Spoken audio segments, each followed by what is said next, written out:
Welcome back to another Waynosfotos video, and today is about Strava. What's going on with Strava? Strava is in the news, and a lot of people are upset with Strava, basically to do with their pricing. So let's roll the intro and let's have a bit of a talk about Strava and what's Strava up to.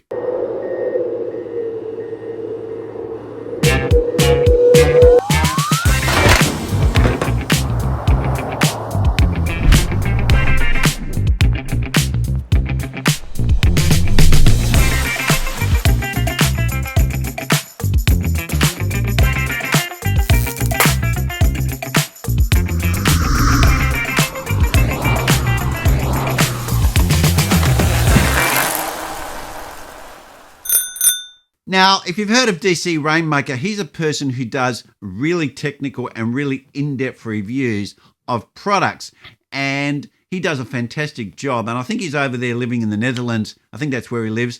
And I really like his drone footage because he takes the drones out on some key that goes out into the ocean and the wind just blows there and you see the little drones fighting the wind. And that's pretty cool to watch. But what he's basically pointed out in this instance is that Strava is charging different people different prices all around the world for the same product. And it appears that they're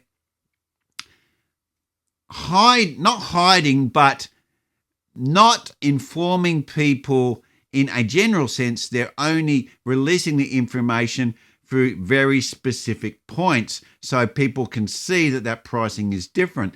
And he also points out that as far as the European law goes, you can't offer different pricing for exactly the same electronic product in different countries in Europe. That is against the law. So why is Strava doing this? Now, I can only speculate, and that's from now on in this video, that's what I will be doing. I'll be speculating. This is just my opinion. Now, when we look at pricing, a lot of pricing is done because of client tolerance. What is the client willing to spend? So if you go to a different country, if you go to a poorer country and you're offering some sort of service there, the pricing that you may charge for it, like if I was making a YouTube video or editing a YouTube video, then if I was in India, what I could charge to do that for would probably be a lot lower than what I could charge for in Australia. So the region has a price tolerance. And because it's a fairly service that is related to labor, and labor costs vary considerably between country, that price varies. But in this case here, people are getting it via the internet, so it's exactly the same service in exactly the same countries from exactly the same company. Then why is the price different? Because the pricing to run that company, wherever it may be, in Antarctica, America, Europe, Australia, will be exactly the same. There should be no difference because there is no local distributor that needs to go through, so that labor cost varies.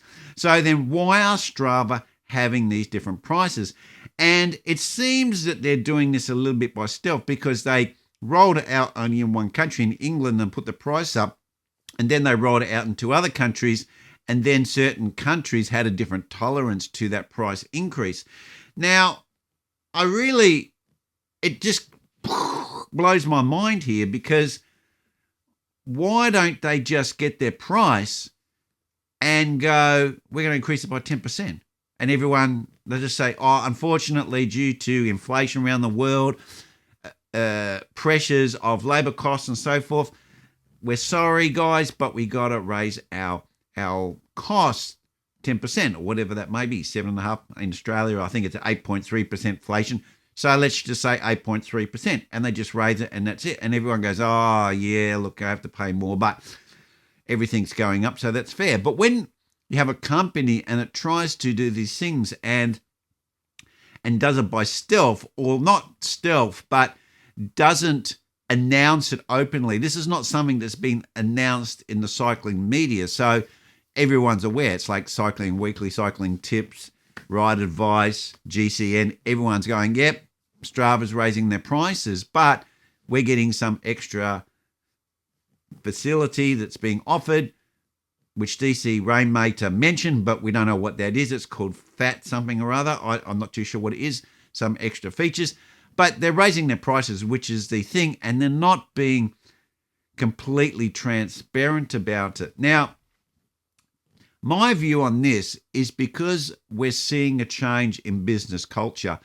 And I don't know why this is, but it seems to be since from before COVID and through COVID and now post-COVID, it seems to be there's this now shift in businesses where they say, no, you, the user, have to do what we say. We're going to tell you what to do. If you want to use our service, then you are going to have to use it this way. And not only going to use it this way, but we're going to make you use it this way.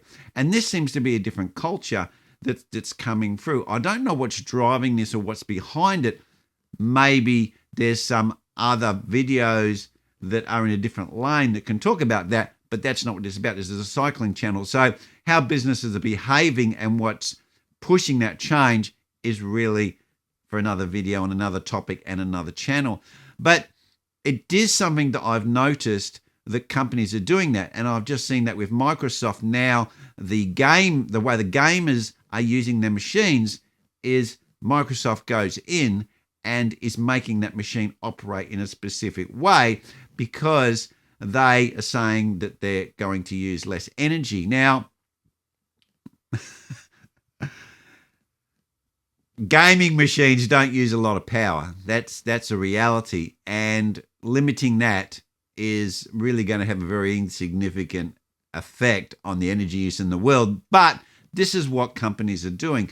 They're reaching in with a hand and they're turning the knobs for something that you've paid for or that you've bought and purchased. And this seems to be a changing trend. We've also seen it with people who haven't exactly followed what the government wants them to do, and they've gone in with their little hands and turned off their accounts and turned off their businesses. So this seems to be a trend, and it seems to be Strava's doing the same. They're reaching in and they're saying, hey, this country can pay this much because we think that they can tolerate more, whilst this country over here, they can tolerate less. And unfortunately, here in Australia, we're one of the people who's getting that little volume turned up a little bit by Strava. So that's a bit unfortunate. But to me, that would take more accounting, more paperwork, more functionality to manage different people in different countries and when they change to different countries than it would than just to have one price and raise that by percentage. And it's pretty perplexing that a company like Strava are operating this way and have seen that there's some advantage to them to have these varying in prices, which is a bit concerning. Cyclists just want to get out and ride and record their ride. And if they want some enhanced features, they're fine and they're fine to pay for that. But when they feel that someone is getting that same service, which is exactly the same, and they're getting it somewhere else and they're getting it cheaper, people will get a little bit annoyed about that. And why is that the case? And especially when DC Rainmakers pointed out that in the European Union, that actually is not following the law.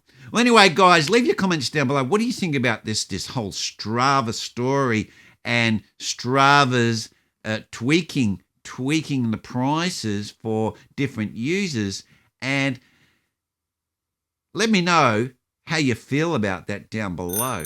Anyway, that's where I'm going to leave it, and I will see you next video.